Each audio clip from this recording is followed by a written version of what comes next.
नमस्कार, आप सभी का पुनः एक बार फिर से स्वागत है हमारे YouTube चैनल द ज्ञान सौर्य एकेडमी पे। आज हम लोग क्लास करेंगे 12 का मैथमेटिक्स, जिसके अंतर्गत हम लोग पहला चैप्टर पढ़ेंगे जिसका नाम है रिलेशन एंड फंक्शन। आप सभी को बताएं, जो भी हमारे नए व्यूअर हैं, जो नए हमारे चैनल पे आए हैं या नए चैनल के द्वारा पढ़ रहे हैं, उसको देख रहे हैं, वे पूरा वीडियो देखेंगे। पूरा वीडियो देखने के पश्चात अगर उन्हें समझ में आता है, अच्छा लगता है, तो आप कृपया वीडियो को लाइक करेंगे। सब्सक्राइब अगर नहीं किए होंगे तो सब्सक्राइब करेंगे और ज्यादा से ज्यादा शेयर करेंगे। तो आइए हम लोग आगे के क्लास, आगे की व्यवस्था को जानने के लिए, आगे क्लास में पढ़ने वाले टर्म को जानने के लिए हम देखते हैं। हम लोग को पढ़ना है रिलेशन एंड फंक्शन।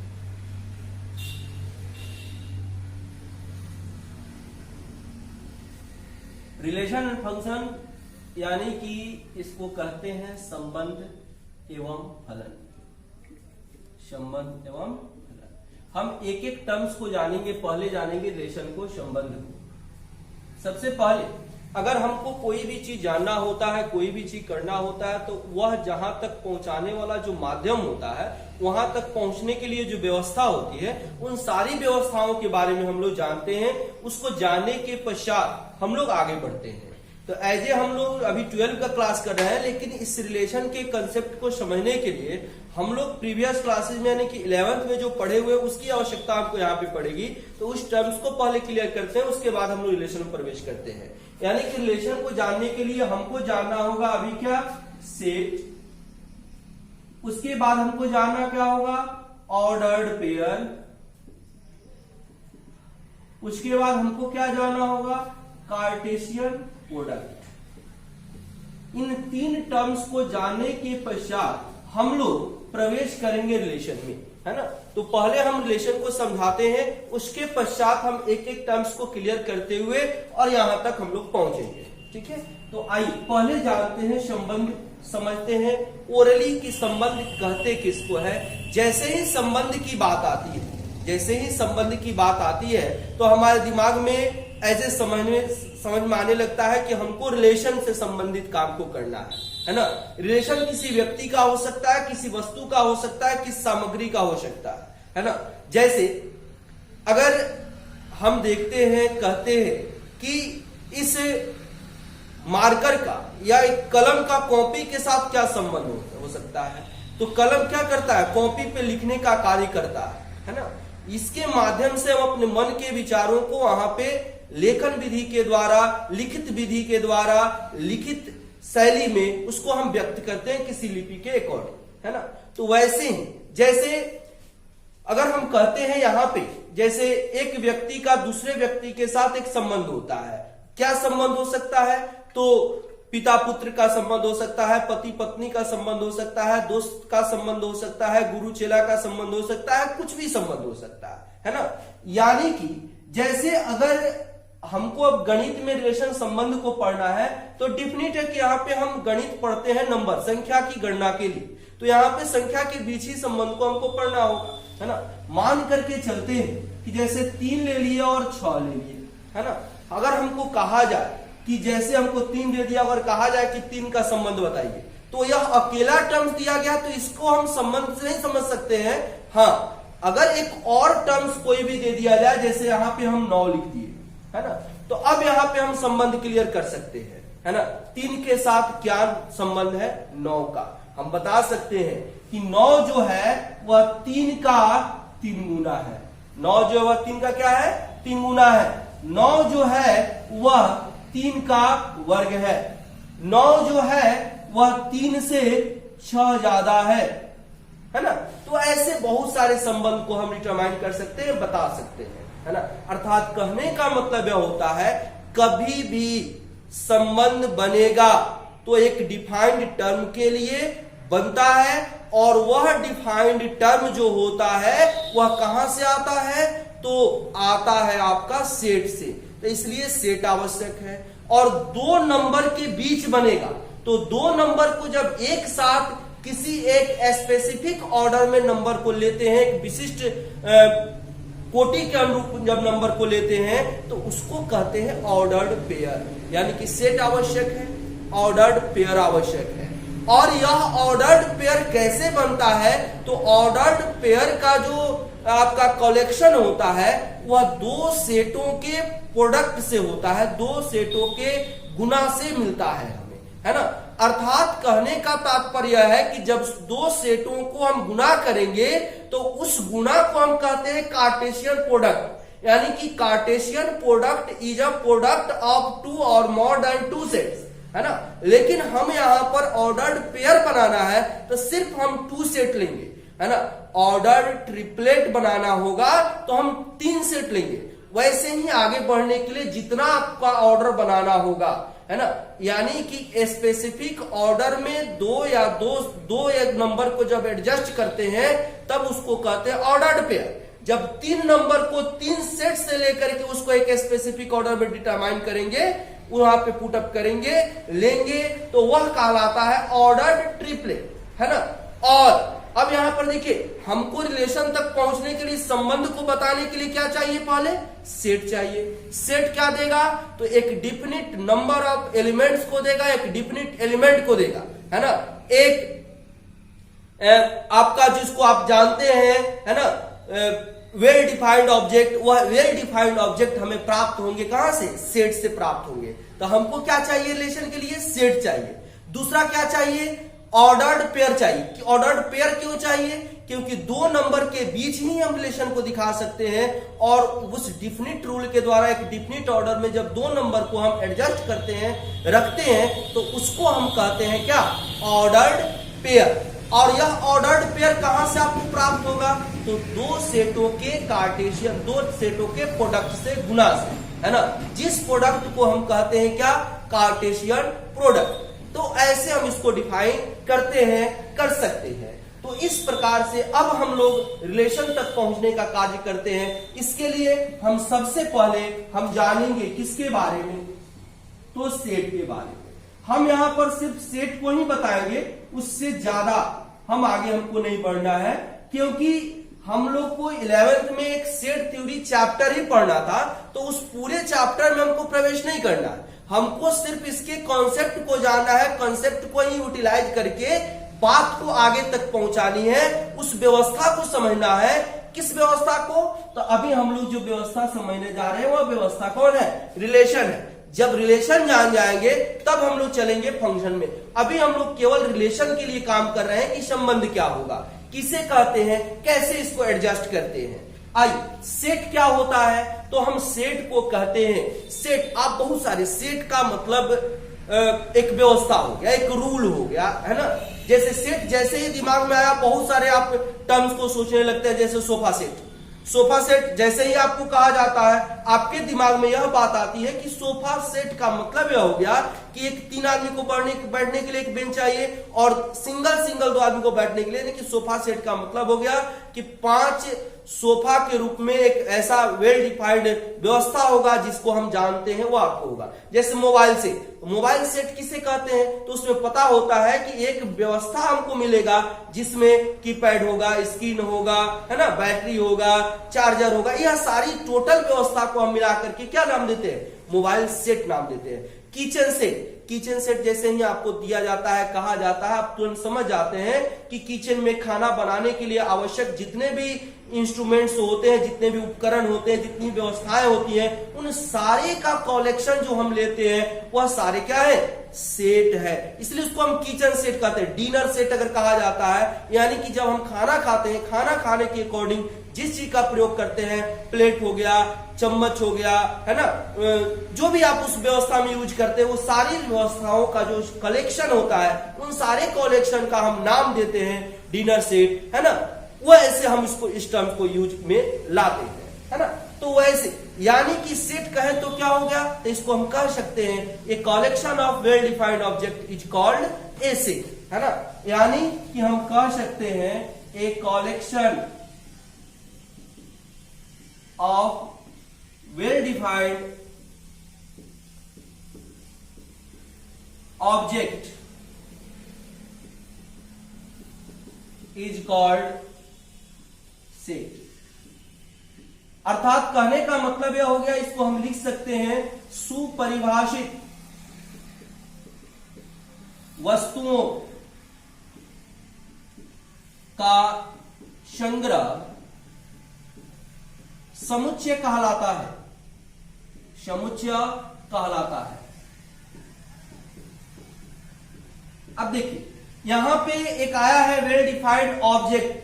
ऑब्जेक्ट यहां पर क्या है, तो यहां पर या फिजिक्स केमिस्ट्री के कहीं जो हम वस्तु पढ़ते हैं वैसी वस्तु नहीं, हम किसी भी सामग्री की जी चर्चा करते हैं और जिसको हम जानते हैं, जिसको समझ सकते हैं, वह सारे सामग्री जिसका हम यूज करते हैं वह सभी यहाँ पर वस्तु का काम करेंगी, है ना। यहाँ पे ऐसा नहीं है कि अब वह पदार्थ, सब्सटेंस और ऑब्जेक्ट का जो आप लोग साइंस में हम लोग पढ़े हुए हैं वह ऐसा कोई डिफिनेशन यहाँ पे लागू नहीं होता है ना।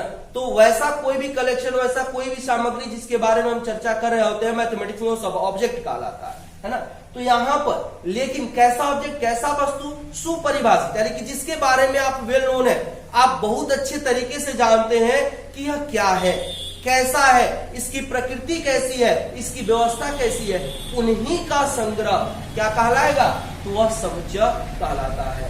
जैसे हम कह सकते हैं, अब यहाँ पे कुछ टर्म्स ऐसे भी है, जैसे अब समुच्चय को हम कैसे रिप्रेजेंट करते हैं, तो अंग्रेजी अल्फाबेट का जो भी बड़ा लेटर होता है उसके द्वारा हम सेट को प्रकट करते हैं, है ना। और जो भी एलिमेंट आता है उसको हम मिडिल ब्रैकेट में रखते हैं, है ना। जैसे अब देखिए हम लिखे कि ए बराबर क्या लिखे, ए ई आई ओ यू, आप इसको जानते हैं इस लेटर को, इसलिए यह क्या है, यह सेट है, यह समुच्चय है। जैसे हम लिखे,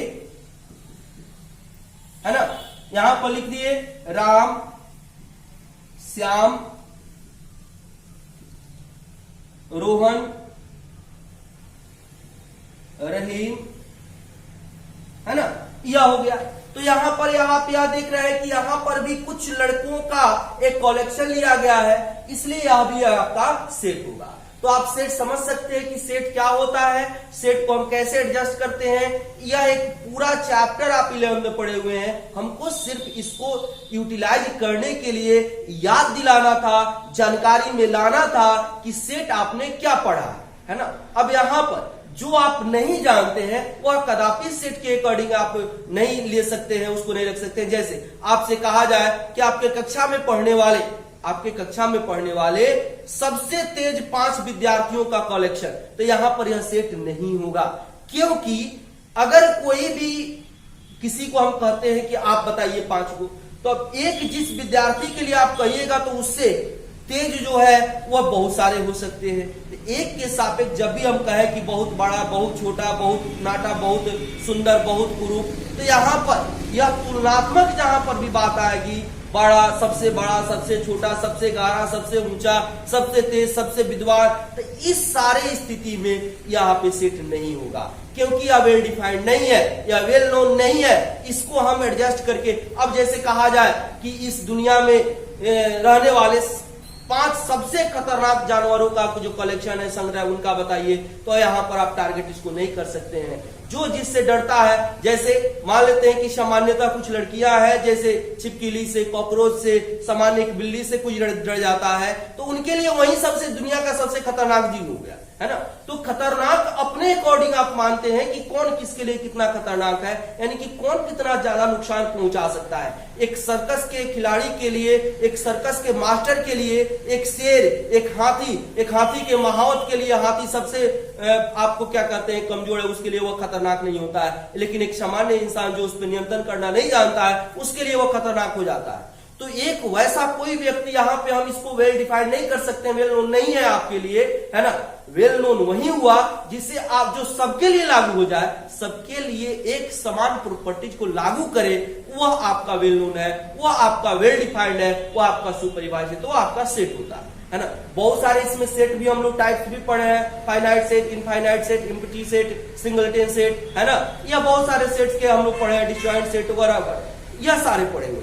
तो यहाँ पे मुख्य रूप से 2 सेट का चर्चा होगा, है ना, एक इम्प्टी सेट और एक non empty set. Empty set कहने का मतलब यह हो गया कि जिसमें एक भी ऐसा ऑब्जेक्ट नहीं आया आपके कलेक्शन का जिसको आप ले सके, नोट कर सके, उसको कहते हैं इम्प्टी सेट, है ना। यानी कि डिफाइंड तो हो जाएगा, लेकिन उसमें एक भी एलिमेंट आप उसको कलेक्शन नहीं ले सकते हैं। जैसे हम कहें कि 2 से बड़ी और 3 से छोटी प्राकृत संख्या, तो 2 और 3 के बीच 2 एक इधर का सबसे छोटा प्राकृत हो गया और 2 और 3 में सबसे बड़ा हो गया 3। इनके बीच में दूसरा कोई प्राकृत आइबे नहीं करेगा, तो यहाँ पे आप ले क्या सकते हैं, कुछ नहीं ले सकते हैं। इसलिए यहाँ पे कोई प्राकृत संख्या डिटरमाइन हम नहीं कर सकते हैं। तो हम कहें कि 2 से बड़ी और 3 से छोटी प्राकृत संख्या, तो यह एक एम्प्टी सेट हो गया, या आपका रिक्त समुच्चय हो गया, है ना।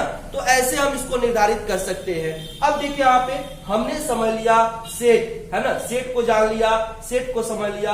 अब इसके बाद हम आएंगे किसमें, ऑर्डर्ड पेयर में। तो अगला टॉपिक हम देखेंगे ऑर्डर्ड पेयर, जो 2 एलिमेंट्स को लेकर के बनेगा। तो देखिए इसमें हम ऑर्डर्ड पेयर के बारे में हम जानते हैं। देखिए अभी हम लोग सेट को डिफाइन किए, अब हम लोग डिफाइन क्या करेंगे, तो ऑर्डर्ड पेयर। एक एक टर्म समझेंगे हम लोग, उसके बाद यह सारे टर्म के माध्यम से हम लोग रिलेशन को समझेंगे। ऑर्डर्ड पेयर, ऑर्डर्ड पेयर इसको हम कहते हैं क्रमित युग्म, क्रमित युग्म, है ना।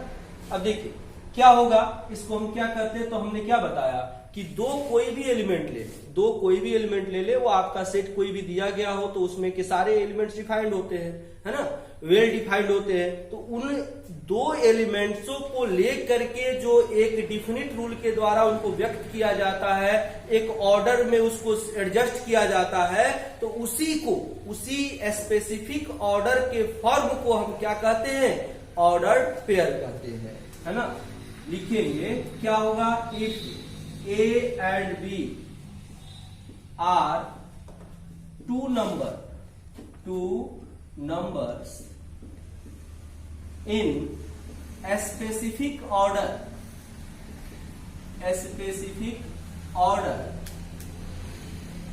enclosed in a small bracket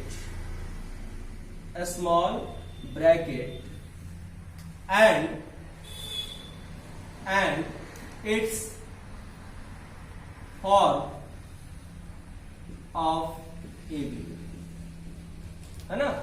यदि A और B 2 नंबर को एक विशिष्ट कोटि में लेकर के उसको स्मॉल ब्रैकेट के अंतर्गत रखा जाए, जिसका फॉर्म इस तरह का हो, है ना, is called to be ordered pair, ordered pair, है ना।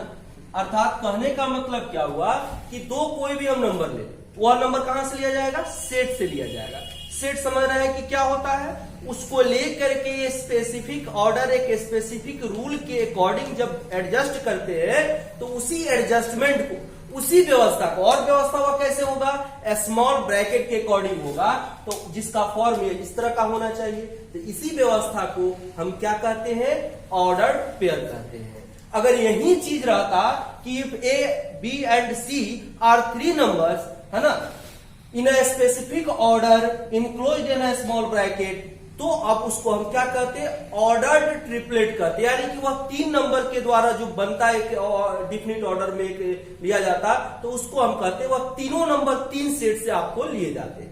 इस ऑर्डर्ड पेयर में शामिल A और B, यानी कि पहला कंपोनेंट, पहला जो नंबर है, पहला जो मेंबर है, वह क्या कहलाएगा, तो वह फर्स्ट कंपोनेंट कहलाता है, फर्स्ट नंबर कहलाता है। दूसरा जो नंबर होता है, दूसरा जो आपका ऑर्डर में शामिल आपका जो व्यवस्था होता है, वह सेकेंड कंपोनेंट कहलाता है ना। अब देखिए इन ऑर्डर्ड पेयर,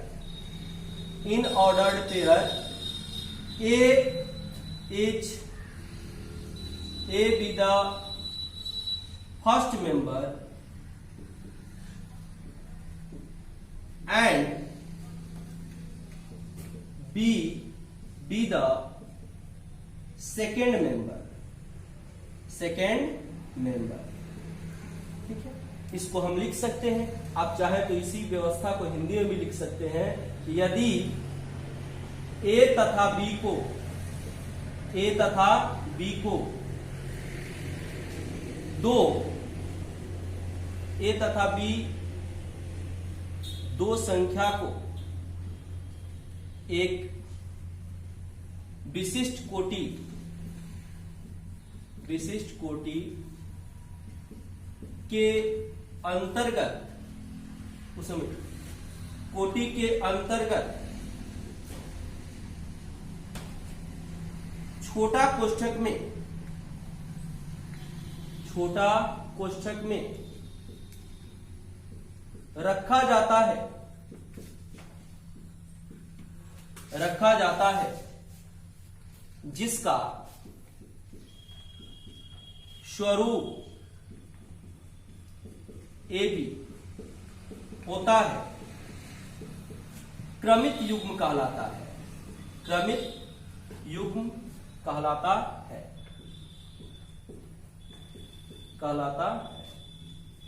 इसमें A पहला अवयव एवं B दूसरा अवयव कहलाता है।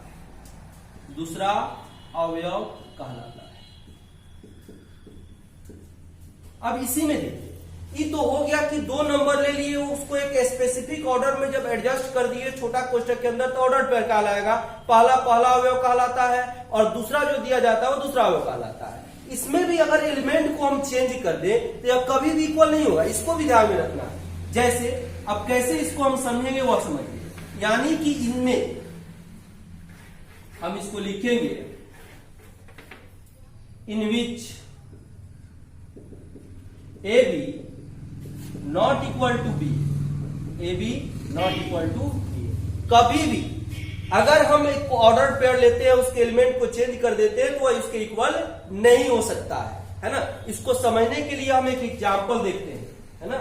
एक एग्जांपल देखिए, जैसे हम ले लेते हैं A इज इक्वल टू 1 और B इज इक्वल टू 3, है ना। अब देखिए यहां पर इसको एक ज्योमेट्री के शेप में हम देखते हैं, 0 हो गया और इसको कर दीजिए 1 2 3, इसको कर देते 1 2 3, इधर -1 हो गया, इधर -1 हो गया, है ना। आप जानते हैं इन ज्योमेट्री, है ना, फर्स्ट एलिमेंट किसी भी कोऑर्डिनेट का जो फर्स्ट एलिमेंट होता है वह एक्स कोऑर्डिनेट होता है, सेकेंड एलिमेंट जो होता है वह सेकेंड कोऑर्डिनेट होता है ना। तो आप समझ सकते हैं अगर यहां पर A इज इक्वल टू 1 और B इज इक्वल टू 3 लिखा हुआ है, दैट मीन्स अगर इसको हम 1 3 लिखते हैं तो यह फर्स्ट जो हो गया वो एक्स का एलिमेंट हो गया, एक्स कोऑर्डिनेट हो गया, और सेकेंड जो हो गया वो वाई कोऑर्डिनेट हो गया। तो इसके अकॉर्डिंग अगर हम बात करते हैं तो हम क्या लिखेंगे, एक्स पर 1 और वाई पर 3, यानी कि इसका जो पॉइंट होगा यहां पर होगा, है ना। यह हो गया क्या 1 3, है ना। अब इसको थोड़ा चेंज कर दे, है ना। अब इसको कर दे हम थोड़ा 3 1 3 1 अगर लेते हैं तो क्या हो जाएगा, यह x हो गया या y हो गया, तो x3 और y1, यानी कि इस हिसाब से अब यह पॉइंट यहां पर चला आएगा, है ना। आप खुद देख लीजिए यहां पर जब हम एलिमेंट की पोजीशन को चेंज कर रहे हैं तो उसका जो ज्योमेट्रिकल शेप है, यानी कि ज्योमेट्रिकल जो अरेंजमेंट है इन कोऑर्डिनेट ज्योमेट्री या 2D में जो इसकी व्यवस्था है वह देखिए इसकी पोजीशन को चेंज कर दे रहा है। पहले 1 3 था तो इसका पोजीशन यहां था, अब 3 1 हो गया तो इसका पोजीशन यहां हो गया। इसके आधार पर हम कह सकते हैं कि 1 3 नॉट इज इक्वल टू 3 1, यानी कि इसी के आधार पर हम कह रहे हैं कि AB not is equal to B, है ना। इसी के अकॉर्डिंग हम यह कह सकते हैं, बता सकते हैं, क्या बता सकते हैं कि यह बराबर होगा। कब बराबर हो जाएगा, कि जब यहां का x कोऑर्डिनेट इस x कोऑर्डिनेट के बराबर हो जाए, यहां का y कोऑर्डिनेट इस y कोऑर्डिनेट के बराबर हो जाए, तब यह संभव है ना, अन्यथा यह संभव नहीं है। तो हम नोट में इस बात को बता सकते हैं, क्या बता सकते हैं, है ना। If AB is equal to XY, अगर दो ऑर्डर्ड पेयर बराबर दिए गए हैं, इसका मतलब क्या हुआ, इसका मतलब यह हुआ कि फर्स्ट जो मेंबर है इसके फर्स्ट मेंबर के बराबर होगा, इसका जो सेकेंड मेंबर है इसके सेकेंड मेंबर के बराबर होगा, है ना। इफ इतना देन यदि इतना बराबर इतना है तो A बराबर X हो जाएगा और B बराबर Y हो जाएगा। है ना, तो हम ऐसे बता सकते हैं। तो आप समझ गए होंगे कि ऑर्डर्ड पेयर क्या है। तो दो नंबरों के द्वारा, एक डिफिनिट रूल के द्वारा, एक डिफिनिट ऑर्डर के द्वारा, एक स्पेसिफिक ऑर्डर के अकॉर्डिंग जब उसको छोटे कोष्टक में दोनों नंबर को लिखते हैं, व्यक्त करते हैं, तो उसके से बना हुआ जो आपका पेयर होता है, उसी पेयर को हम क्या कहते हैं, ऑर्डर्ड पेयर कहते हैं, है ना। तो इसमें कोई दिक्कत नहीं होनी चाहिए। अभी देखिए सेट हमने जाना, ऑर्डर्ड पेयर जाना, अब हम लोग जानेंगे इसके बाद क्या, कार्टेशियन प्रोडक्ट। और उसी कार्टेशियन प्रोडक्ट के माध्यम से हम चलेंगे कहां पर, रिलेशन में, कि रिलेशन क्या होता है। तो आइए हम देखते हैं कार्टेशियन प्रोडक्ट। देखिए हमने रिलेशन तक पहुंचने के लिए दो स्टेप कर लिया, दो सीढ़ी का स्तर हमने पार कर लिया, एक सेट, एक ऑर्डर्ड पेयर। अब तीसरा है कार्टेशियन प्रोडक्ट, है ना। यह हम स्टेप पढ़ रहे हैं जो हमको लेकर के जाएगा कहां तक, रिलेशन तक, है ना। कार्टेशियन प्रोडक्ट, है ना। अब कार्टेशियन प्रोडक्ट जो होता है एक ऐसा प्रोडक्ट होता है जिसमें दो या दो से अधिक सेटों को गुना किया जाता है। तो अगर हम कहते हैं कार्टेशियन प्रोडक्ट, इसको कहते हैं कार्तीय गुणन, कार्तीय गुणन। तो इसको हम कह सकते हैं कि ए प्रोडक्ट ऑफ टू और more then two sets, more than two sets, यानी कि दो या दो से अधिक सेटों का जो गुणनफल होता है उसी को हम क्या कहते हैं, कार्तीय गुणन कहते हैं। अर्थात हम लिख सकते हैं दो या दो से अधिक, दो या दो से अधिक समुच्चयों का गुणनफल। ठीक है।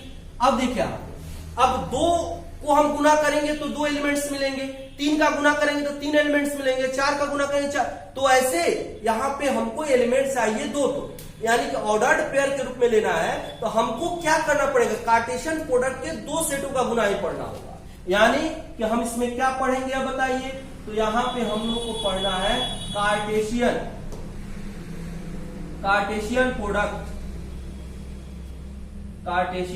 प्रोडक्ट ऑफ टू सेट्स, है ना। यानी कि अब हमको वहां तक जाने के लिए सिर्फ और सिर्फ दो सेटों का गुना ही पढ़ना है, यानी कि कार्टेशियन प्रोडक्ट के माध्यम से, है ना। तो क्या लिखेंगे बताइए, if A and B are two non empty set,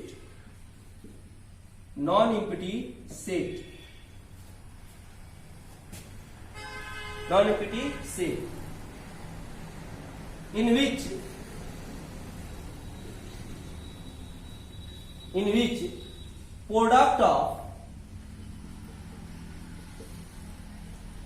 of A and B is a set is denoted by A cross B is called Cartesian product of two sets, है ना। सिंबॉलिकली, और इसको हम दूसरे रूप में भी हम कह सकते हैं क्या, कि यहां पर अब जो दो सेटों का गुना करेंगे, यहां पर दो सेटों के गुना करने से आपको एक ऑर्डर्ड पेयर मिलेगा, और वही ऑर्डर्ड पेयर का जो होगा, जो इसमें शामिल होगा, वही आपको भी इस व्याख्या में, इस प्रोडक्ट में आपको दिखाई देगा। इसको हम क्या लिख सकते हैं, consisting in ordered pair A B. अब इसमें शामिल क्या होगा, तो ऑर्डर्ड पेयर ए बी शामिल होगा, है ना। और जहां where A belongs to A and B belongs to, यानी कि एक ऑर्डर्ड पेयर इस रूप में मिलेगा जिसमें पहला एलिमेंट पहले सेट का होगा और दूसरा एलिमेंट दूसरे सेट का होगा। सिंबॉलिकली हम इसको लिख सकते हैं, क्या लिख सकते हैं कि A cross B is equal to a set of ordered pair A B, है ना। क्या लिखेंगे, जहां A belongs to A and B belongs to, है ना। यानी कि क्या है, तो Cartesian product of two sets, है ना, इज अ सेट ऑफ या collection of ordered pair in which first element to first set and second element is a second set. यानी कि कार्टेशियन दो समुच्चयों का कार्टेशियन प्रोडक्ट कार्तीय गुणन क्रमित युग्मों का एक ऐसा समुच्चय होता है जिसमें का पहला अवयव पहले सेट से और दूसरा अवयव दूसरे सेट से लेकर के उसको बनाया जाता है ना। आप लिख सकते हैं कि दो समुच्चयों का कार्तीय गुणन, है ना, आपका एक क्रमित युग्मों का ऐसा समुच्चय होता है जिसमें का पहला अवयव पहले समुच्चय से और दूसरा अवयव दूसरे समुच्चय से लिया जाता है ना। इसको एक एग्जांपल से हम समझ सकते हैं, जैसे हम क्या करें, ए मान लिए कि हो गया 2 3 और बी मान लिए हो गया XY। तो इसको क्या लिखेंगे, कैसे लिखेंगे, तो यहां पर देखिए A cross B is equal to, अब पहला ले लिए 2, इसमें का दूसरा ले लिए X, फिर 2 और फिर दूसरा एलिमेंट में इसका ले लिए Y, है ना। फिर देखिए उसमें से पहला सेट ए से ले लिए हम 3 और उसके साथ X, फिर 3 के साथ और क्या ले सकते हैं Y, यह हम ले सकते हैं। यह आपका बन गया कार्तीय गुणन। इसमें देख लीजिए कि पहला एलिमेंट पहले सेट से आया और दूसरा एलिमेंट दूसरे सेट से आया, और A क्रॉस B में जो भी आपका एलिमेंट्स आया है वह सब एक ऑर्डर्ड पेयर है ना। तो हम लिख सकते हैं यहां पे कि क्रमित युग्मों का एक ऐसा समुच्चय जिसमें पहला अवयव पहले समुच्चय से, दूसरा अवयव दूसरे समुच्चय से लेकर के बनाया जाता है, वही उसका कार्तीय गुणन कहलाता है। अब इससे रिलेटेड कुछ कंसेप्ट हम लोग देखेंगे, थोड़ा ध्यान देंगे यहां पर। इसमें कार्तीय गुणन के प्रॉपर्टी से कुछ हम रिजल्ट प्राप्त कर सकते हैं। क्या रिजल्ट हमको मिलेगा कि यदि A इज इक्वल टू 5 और B इज इक्वल टू 5, कहने का मतलब है कि दो सेट जिसका हम कार्तीय गुणन कार्टेशियन प्रोडक्ट निकाल रहे हैं उसमें से कोई एक 5 हो जाए, है ना, वह चाहे A 5 हो जाए या B 5 हो जाए, तो A क्रॉस B जो होगा वह क्या हो जाएगा, 5 हो जाएगा। यानी कि Cartesian product of A cross B in which one set is empty set is called A cross B, यानी कि Cartesian product is also empty set, है ना। यानी कि दिए गए दो सेटों में से अगर कोई एक एम्प्टी हो जाता है तो उसका कार्टेशियन प्रोडक्ट भी क्या हो जाएगा, एम्प्टी हो जाएगा, या चाहे वह A 5 हो जाए या B 5 हो जाए, दो सेटों में से किसी एक का 5 होना चाहिए, वह 5 होगा तो वह हो जाएगा 5, यानी कि रिक्त समुच्चय हो जाएगा। अब एम्प्टी का मतलब रिक्त समुच्चय होता है। और देखिए जैसे अगर मान लेते हैं कि नंबर ऑफ ए, यानी कि A एक समुच्चय दिया गया है जिसका नंबर, यानी कि उसमें शामिल अवयवों की संख्या अगर आपका M है ना, अगर दूसरा सेट जो दिया हुआ है उसका जो नंबर है वह, अब M छोड़ दिए यहां पे हम मान लेते हैं कि P है और इसका मान लेते हैं Q, यानी कि दो सेट का गुना ही कार्तीय गुणन कहलाता है, कार्टेशियन प्रोडक्ट कहलाता है, जिसमें का पहला सेट उसमें शामिल अवयवों की संख्या P हो गई, है ना, दूसरा सेट हो गया उसके शामिल अवयवों की संख्या Q हो गई। तो इस तरह से अगर आपको पूछा जाए कि number of A cross B, यानी कि दोनों के कार्तीय गुणनफल का अवयव कितना होगा, उसमें कितने अवयव आएंगे, इन दोनों के गुणनफल के बराबर हो जाएगा, यानी कि P2 हो जाएगा। जैसे एक एग्जांपल से समझते हैं, जैसे मान लेते हैं कि A बराबर हो गया 1 2 3, है ना, और B बराबर हो गया X Y। अब देखिए नंबर ऑफ A कितना बता सकते हैं, बताइए, 3 गो एलिमेंट है तो 3 हो गया। नंबर ऑफ B कितना हो जाएगा, 2 एलिमेंट है तो 2 हो गया। इसलिए number of A cross B जो होगा वह क्या हो जाएगा, number of A Guna number of B, number of B, यानी बताइए 3 गुना 2, यानी कितना हो जाएगा 6। यानी कि जो दो सेट दिए जाते हैं उसका जो अवयव का संख्या होता है उनका गुणनफल उसके कार्तीय गुणनफल के अवयवों की संख्या के बराबर होता है। यह हम एग्जांपल से इसको समझ सकते हैं, है ना। यानी अब इसी के आधार पर हम कह सकते हैं कि अगर दो सेटों में से एक अगर इनफाइनाइट है तो उसका कार्टेशियन प्रोडक्ट भी इनफाइनाइट हो जाएगा, यानी कि अनंत एलिमेंट्स हो जाएंगे। है ना। अगर दूसरा भी इनफाइनाइट है ना, जैसे मान लेते हैं कि अगर नेचुरल नंबर का कोई सेट दिया हुआ है तो इसमें एलिमेंट कितने होते हैं, इनफाइनाइट होते हैं। तो अगर हम n का निकालते हैं कार्टेशियन प्रोडक्ट तो ये कितना आएगा, यह भी इनफाइनाइट आ जाएगा, क्योंकि नंबर ऑफ एलिमेंट तो हम यहाँ पे काउंट कर ही नहीं सकते हैं। तो यहाँ पे कार्टेशियन प्रोडक्ट में जो ऑर्डर्ड पेयर आएगा वह ऑर्डर्ड पेयर भी क्या हो जाएगा, इनफाइनाइट हो जाएगा। अब देखिए, जैसे अब हमने बताया कि हमको रिलेशन तक जाना है, यह सीढ़ी का हो गया। अब यहां पर इस सीढ़ी यानी कि इस रिलेशन तक पहुंचने के लिए, इस टर्म तक पहुंचने के हमको यह 3 चरण पार करना होगा। इसमें हमने पहला सीढ़ी स्टेप पार कर लिया सेट, दूसरा हमने पढ़ा ऑर्डर्ड पेयर, तीसरा हम जान गए कार्टेशियन प्रोडक्ट, है ना। अब हमको इसके बाद यहां से हमको क्या जानना है, रिलेशन। यानी कि रिलेशन क्या है, तो रिलेशन इसी कार्टेशियन प्रोडक्ट यानी कि ऑर्डर्ड पेयर से बना हुआ ऑर्डर्ड पेयर का एक समुच्चय, एक सेट है। यानी कि relation is a set, is a subset of given order, sorry given Cartesian product. यानी कि संबंध क्या है, तो ऑर्डर्ड पेयर से बना हुआ एक ऐसा आपका समुच्चय है जिसका सारा एलिमेंट सबसेट होता है दिए गए सेटों का, है ना। तो अब इसके बाद हम लोग जानेंगे रिलेशन। आइए देखते हैं रिलेशन। अब देखिए रिलेशन के बारे में, अब यहां से हम लोग जानेंगे कि रिलेशन क्या होता है। ये तो इतना समझ गए हैं, शुरू में ही हमने बताया कि रिलेशन का मतलब कि दो एलिमेंट्स के बीच का जो आपका ये होता है संबंध होता है ना। दो एलिमेंट्स कैसे एक दूसरे से रिलेटेड होते हैं उसी को दिखाते हैं, है ना, रिलेशन में। तो यहां पर दो एलिमेंट्स को लेने के लिए हमको ऑर्डर्ड पेयर लेना पड़ेगा, और ऑर्डर्ड पेयर को लेने के लिए हमको 2 सेट लेना पड़ेगा। उन 2 सेटों में से एक का एलिमेंट दूसरे के साथ कैसे संबंधित है उसी को दिखाने के लिए हम रिलेशन दिखाते हैं, रिलेशन बताते हैं, है ना। तो अब देखिए इसके लिए हम क्या करेंगे बताइए। तो हम यहां पर मानते हैं let A and B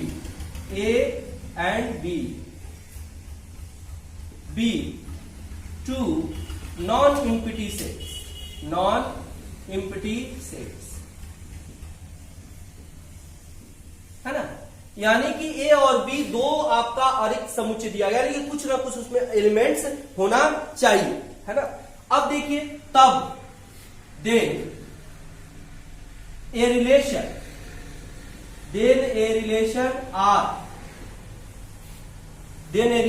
are set A to B, है ना। तब आपका एक संबंध आर होगा सेट ए का किसके साथ, बी के साथ। कैसे, then a relation R set A to B is a subset of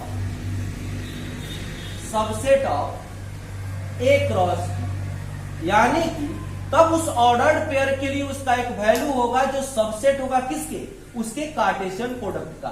that is relation R subset A cross B. यानी कि इसमें जो भी ऑर्डर्ड पेयर आएगा वह किसका सबसेट होगा, जो आपका सेट दिया गया है उनके कार्टेशियन प्रोडक्ट से बने हुए सेट का वह सबसेट होगा, है ना। अब यहां पर हम लिख सकते हैं रिलेशन, यानी कि रिलेशन आर आपका एक संबंध होगा ए से बी में, यदि आर सबसेट होगा ए क्रॉस बी का तब, है ना। अब यहां पर हम लिख सकते हैं जैसे, यानी कि ए क्रॉस बी का जब सबसेट है इसका मतलब आर में जो भी एलिमेंट आएगा वह एक ऑर्डर्ड पेयर आएगा। तो हम इसको लिख सकते हैं कि इफ ए बी, भले ए भी एक ऑर्डर्ड पेयर होगा, अगर यह अवयव है किसका, किसी रिलेशन का, then A related to B, यानी कि ए का संबंध बी से होगा। That is A related to B, ऐसे इसको हम लिख सकते हैं। अगर वह ऑर्डर्ड पेयर उस रिलेशन में बिलोंग्स नहीं कर रहा तब वह क्या होगा, A does not related to B, यानी क्या हो जाएगा, A does not related to, हम ऐसे लिख सकते हैं, ठीक है। अब यहां पर यह आपका हो गया, यहां से हम बता दिए कि ए और बी नॉन इम्पिटी सेट होगा। इसको अगर हम गुना करते हैं तो ए और बी का एक कार्टेशियन प्रोडक्ट मिलेगा।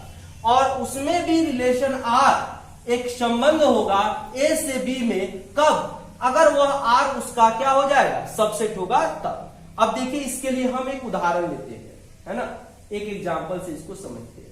क्या? थोड़ा ध्यान देंगे।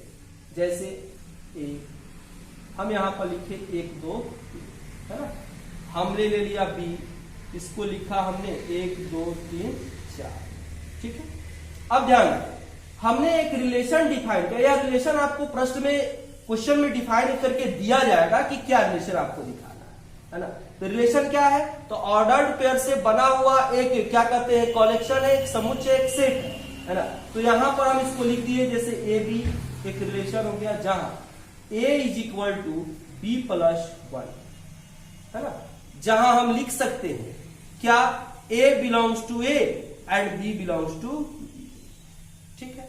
अब यहां देखिए क्या हम डिफाइन कर सकते हैं, यानी कि हमको b का मान ऐसा रखना, a का मान जो होगा वह b में 1 जोड़ने से प्राप्त होगा। b कहां से लेना है, b से लेना है, a कहां से लेना है, तो a से लेना है। अब ध्यान देंगे, b का मान अगर हम 1 लेते हैं, b का मान अगर हम 1 लेते हैं तो 1 1 क्या हो जाएगा, 2, यहां पे 2 1 हो गया। यानी देखिए a में 2 है और 1 b में है, इसका मतलब यह रिलेशन मिल जाएगा।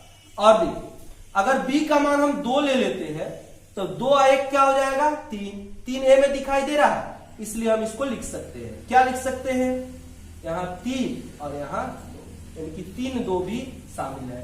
3 कहां है, a में, पहला अवयव पहले सेट में, दूसरा अवयव दूसरे सेट में होना चाहिए, ठीक है। पहला अवयव जो है वह दूसरे सेट पर डिपेंड कर रहा है, तो दूसरा सेट से हमें दूसरा एलिमेंट को लेते हैं। अगर 3 ले लेते हैं तो 3 1 4 हो जाएगा, यानी कि a का मान 4 और 1 पहले सेट से आना चाहिए, 4 इसमें नहीं है। तो अब यहां पर बोलिए कि 4 और 3 लेते हैं तो क्या इसमें रिलेशन में शामिल होगा, तब यह शामिल नहीं होगा।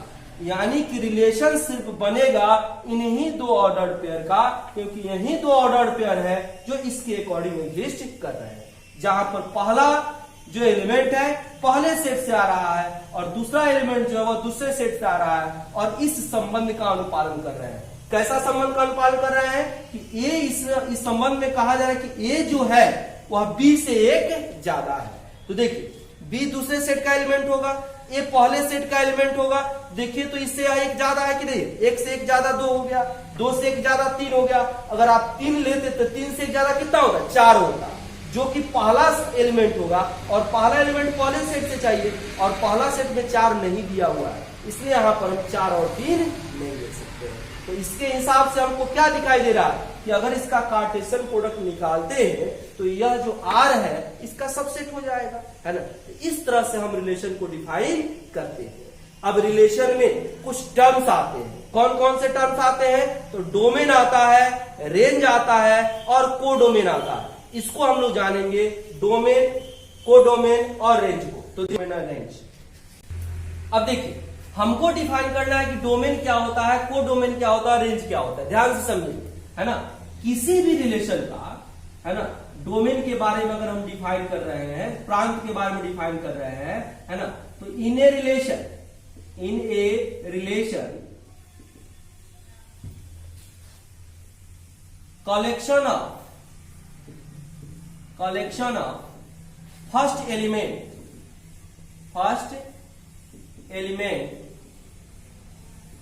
Is called domain. यानी कि किसी भी सेट का, किसी भी रिलेशन का जो पहला अवयव होगा, उस पहले अवयव का जो कलेक्शन होगा, जो सेट होगा, उस सेट को हम क्या कहेंगे, डोमेन कहेंगे, है ना। इट इज डिनोटेड बाय, जिसे हम डिनोट करेंगे, कौन चीज से, तो डोम आर से डिनोट करते हैं। अब जैसे देखिए एग्जाम्पल में अगर R इज इक्वल टू, यहां पर हमने लिख दिया 1 2 2 3, है ना, 3 4 ऐसे लिख दिया, है ना। चाहे यहीं पर जो आया हुआ था उसी को लिखिए, पीछे में क्या आया हुआ था, 2 1 3 2, है ना, ऐसे आया हुआ था। तो इसका पहला यानी कि डोम आर क्या लिखेंगे आप, इसमें लिखेंगे 2 और 3, यानी कि इस रिलेशन के में जो ऑर्डर्ड पेयर शामिल है, इसके पहले एलिमेंट का जो कलेक्शन है उसको हम डोमेन कहेंगे, है ना। इसी तरह से रेंज क्या होगा, रेंज, तो रेंज के लिए in a relation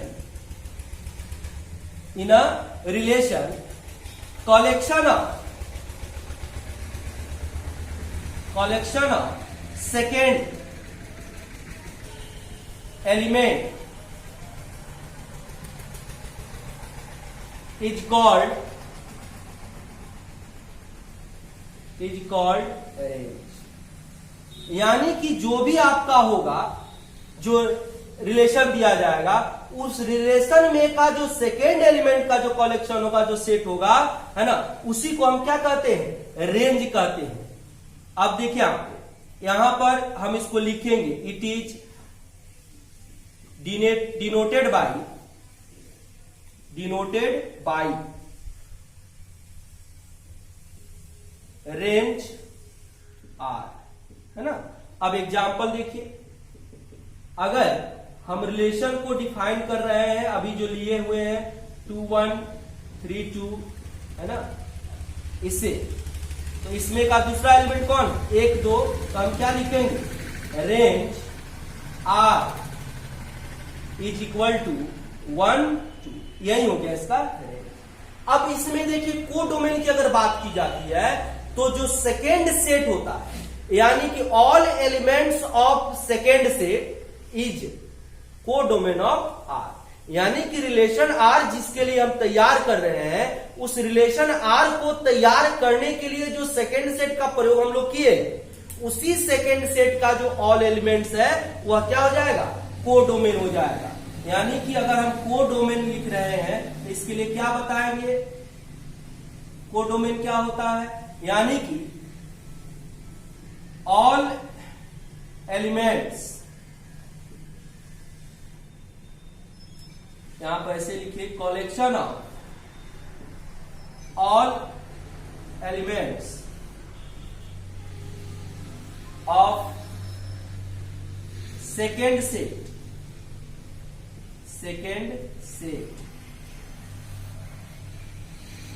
is called codomain. It is denoted by codom R, अब जैसे कोडोम आर अगर हम लिखते हैं तो क्या लिखेंगे, इसमें कोडोमेन आर में आएगा जो सेकेंड सेट लिए हुए हैं, यानी कि सेकेंड सेट क्या लिए हुए हैं, 2 3 1 2 3 और 4, यही आपका कोडोमेन हो जाएगा। ठीक है, यह आपका हो गया बेसिक कंसेप्ट ऑफ रिलेशन, है ना। रिलेशन तक पहुंचने के लिए कैसे, किस माध्यम के द्वारा हम यहां तक पहुंचे हैं, रिलेशन क्या होता है, रिलेशन में शामिल टर्म्स, रिलेशन में कौन कौन टर्म शामिल होता है, डोमेन होता है, कोडोमेन होता है और रेंज होता है। यानी कि अभी जो हमने पढ़ा इसमें हम लोग जाने क्या, basic concept of relation and parts of relation, यानी कि रिलेशन के कौन कौन से पार्ट्स होंगे। ठीक है, अगले क्लास में हम लोग जानेंगे टाइप्स ऑफ रिलेशन, और जब टाइप्स ऑफ रिलेशन जानेंगे तो उसके माध्यम से हम लोग अपना पहला एक्सरसाइज यानी कि तब प्रॉब्लम बनाना शुरू कर देंगे। और टाइप्स ऑफ रिलेशन का लास्ट क्लास होगा, इसके बाद आपका इससे रिलेटेड अभी आप क्वेश्चन बना सकते हैं, लेकिन अभी पूरा क्वेश्चन नहीं कर सकते हैं। जब हम लोग टाइप्स ऑफ रिलेशन पढ़ेंगे, टाइप्स ऑफ रिलेशन का क्लास करेंगे, कॉन्सेप्ट पढ़ेंगे, उसके बाद रिलेशन से रिलेटेड आप सारे क्वेश्चन को करने लगेंगे, है ना। तो अगले क्लास में हम लोग पढ़ेंगे टाइप्स ऑफ रिलेशन, जिससे हम लोग क्वेश्चन करेंगे। अगले क्लास में टाइप्स ऑफ रिलेशन के लिए और भी बढ़िया से इसको समझने के लिए, जानने के लिए आप रेगुलर क्लास को देखें, पढ़ें, सुने, जानें, है ना। धन्यवाद, पुनः अगले क्लास में मिलते हैं।